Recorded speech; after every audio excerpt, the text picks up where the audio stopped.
ಕನ್ನಡಿಗರ number 1 choice Kannada matrimony. ಹಿರಿಯರಾದಂಥ ಈಶ್ವರಪ್ಪನವರು ಸವಿಸ್ತಾರವಾಗಿ ಈ ಕೊಲೆ ಕಾರಣವೇನು ಮತ್ತು ಯಾವ ರೀತಿ ಒಂದು ಮಸೀದಿಯ ಮುಂದೆ ಅವರು ನಮಾಜ್ಗೆ ಹೋಗುವ ಸಮಯದಲ್ಲೇ ಇವತ್ತು ಕೊಲೆ ಆಗ್ತಾಯಿತ್ತು. ಒಬ್ಬ ಮುಸ್ಲಿಮನು ಸಹ ಇದು ಮಾಡ್ತಾ ಇರುವಂಥದ್ದನ್ನು ನಿಲ್ಲಿಸುವಂಥ ಕೆಲಸ ಮಾಡಲಿಲ್ಲ. ಅಂದ್ರೆ ಅವರ ಮುಸ್ಲಿಮರ ಮನಸ್ಥಿತಿ ಭಾಳ ಸ್ಪಷ್ಟವಾಗಿದೆ. ಅವರು ಎಂದೂ ಜಾತಿ ನೋಡೋದಿಲ್ಲ. ಆ ಹಿಂದೂ ಕಾರ್ಯಕರ್ತ ಯಾರೇ ಇರಲಿ, ಅವರು ಹಿಂದೂ ಜನಾಂಗದಲ್ಲಿ ಇವತ್ತು ಪರಿಶಿಷ್ಟ ಜಾತಿ ಇರಲಿ, ಪರಿಶಿಷ್ಟ ಪಂಗಡ ಇರಲಿ, ತಮ್ಮ ಧರ್ಮದ ಬಂದರೆ ಯಾರೂ ನೋಡೋದಿಲ್ಲ ಅನ್ನೋಂಥದ್ದು ಇವತ್ತು.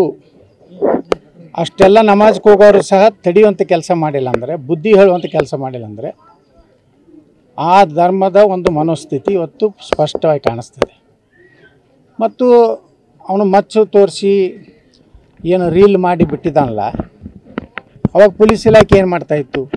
ಕನ್ನಡ ಮ್ಯಾಟ್ರಿಮೋನಿಯಲ್ಲಿ ಹೇರಾಳವಾದ ಚಾಯ್ಸ್ ಇದೆ. ಲಕ್ಷಾಂತರ ಜನರಿಗೆ ನಮ್ಮ ಕನ್ನಡ ಮ್ಯಾಟ್ರಿಮೋನಿ ಮೂಲಕ ಮದುವೆ ಆಗಿದೆ. ಇದಕ್ಕಿಂತ ಬೇರೇನ್ ಬೇಕು? ಕನ್ನಡಿಗರ ನಂಬರ್ 1 ಚಾಯ್ಸ್ ಕನ್ನಡ ಮ್ಯಾಟ್ರಿಮೋನಿ. ಅವಾಗಿನೇ ಅವನ ಮ್ಯಾಗ ಯಾಕೆ ಆ್ಯಕ್ಷನ್ ತೊಗೊಬರಲಿಲ್ಲ ಅಂದ್ರೆ ಅವ್ನು ಏನೋ ಒಂದು ಉದ್ದೇಶದಿಂದಲೇ ಅದನ್ನು ಮಚ್ಚು ತೋರಿಸಿದ್ದಾನೆ. ಮತ್ತು ಆ ಹುಡುಗಿನ ಪ್ರೀತಿ ಮಾಡಿದವನು ಅವನೇ. ಆ ಹುಡುಗಿ ಮತ್ತು ಏನು ಕೊಲೆ ಮಾಡೋರು ಅದಾರಲ್ಲ, 4 ಜನ ಏನೋ ಬಂದಿದ್ರಂತೇಳಿ, ಅವ್ರಿಗೆಲ್ಲರಿಗೂ ಆ ಹುಡುಗಿದು ಸಹ ಬಂಧನ ಆಗಬೇಕು. ನನಗೆ ಮುಂಜಾನೆ ಪೊಲೀಸ್ ಅಧಿಕಾರಿಗಳು ಮಾತಾಡಿದ್ರು, 4 ಜನ ನಾವು ಅರೆಸ್ಟ್ ಮಾಡಿದ್ವಿ. ಅರೆಸ್ಟ್ ಮಾಡಿದ್ರೆ ಸಾಲದು, ಆ ಹುಡುಗಿನೂ ಅರೆಸ್ಟ್ ಮಾಡಬೇಕು. ಯಾವುದೇ ರೀತಿಯಿಂದ ಅವ್ರಿಗೆ ಶಿಕ್ಷೆಯಿಂದ ತಪ್ಪಿಸ್ಕೊಳ್ಳಲಿಕ್ಕೆ ಯಾವುದೇ ಅವಕಾಶಗಳು ಸಿಗಬಾರ್ದು. ಇದೇ ರೀತಿ ಲವ್ ಜಿಹಾದ್ ಮಾಡಿದಾಗ ಯಾವ ಹಿಂದೂಗಳು ನಮ್ಮ ಏನೋ ಅವನು ಹುಡುಗನ ಹೊಡೆಯುವಂಥ ಕೆಲಸ ಇಡೀ ದೇಶದಲ್ಲಿ ಎಲ್ಲಿ ಮಾಡಿಲ್ಲ. ಆದರೆ ಇವರ ಮನಸ್ಥಿತಿ ಏನಾಗಿದೆ ಅಂದರೆ, ಅವರು ಎಂದೂ ಹಿಂದೂಗಳ ಜೊತೆಗೆ ಹೊಂದಾಣಿಕೆ ಆಗಿರುವಂಥ ಜನಾಂಗ ಅಲ್ಲ ಅನ್ನುವಂಥದ್ದು ಸ್ಪಷ್ಟ ಆಗಿದೆ. ಇವತ್ತು ನೋಡಿರಿ, ಸರ್ಕಾರ ಹೇಳ್ತದೆ ನಾವು ಅಹಿಂದ ಭಾಳ ರಕ್ಷಣೆ ಮಾಡೋರು ಅಂತೇಳಿ. ಇಲ್ಲಿ ಅಹಿಂದ ರಕ್ಷಣೆ ಎಲ್ಲ, ಬರೀ ಅಲ್ಪಸಂಖ್ಯಾತ ರಕ್ಷಣೆ ಸಿದ್ದರಾಮಯ್ಯ ಸರ್ಕಾರ ಮಾಡ್ತಾಯಿದೆ. ಯಾವನೋ ಮಂಗಳೂರಿನಲ್ಲಿ ಒಂದು ದನಗಳನಿಗೆ 25 ಲಕ್ಷನೂ ಪರಿಹಾರ ಕೊಟ್ಟರು.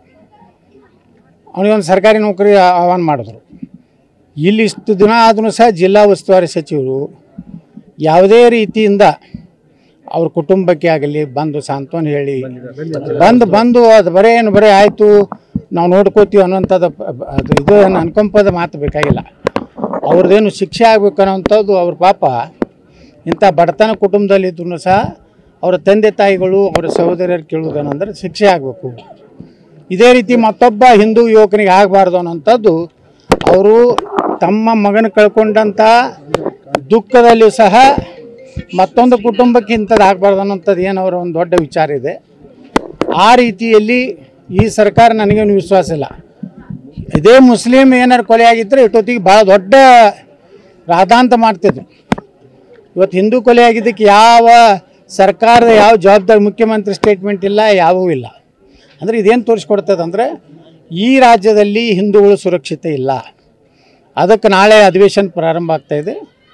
ನೀವು ಯಾವ ರೀತಿ ಮಾನದಂಡ ಮುಸ್ಲಿಮರಿಗೆ ಈ ರಾಜ್ಯದಲ್ಲಿ ಕೊಲೆಯಾದಾಗ ನೀವು ಅನುಸರಿಸಿರೋ, ನಮ್ಮ ಈಶ್ವರಪ್ಪ ಸಾಹೇಬ್ರು ಹೇಳ್ದಂಗೆ ಅವರಿಗೆ ಸೂಕ್ತ ಪರಿಹಾರ ಅಷ್ಟೇ ಅಲ್ಲ, ಸರ್ಕಾರದಲ್ಲಿ ಅವರಿಗೆ ಉದ್ಯೋಗದ ಜೊತೆಗೆ ಅವ್ರ ಕುಟುಂಬಕ್ಕೂ ರಕ್ಷಣೆ ಕೊಡುವಂಥ ಕೆಲಸ ಸರ್ಕಾರ ಮಾಡಬೇಕು.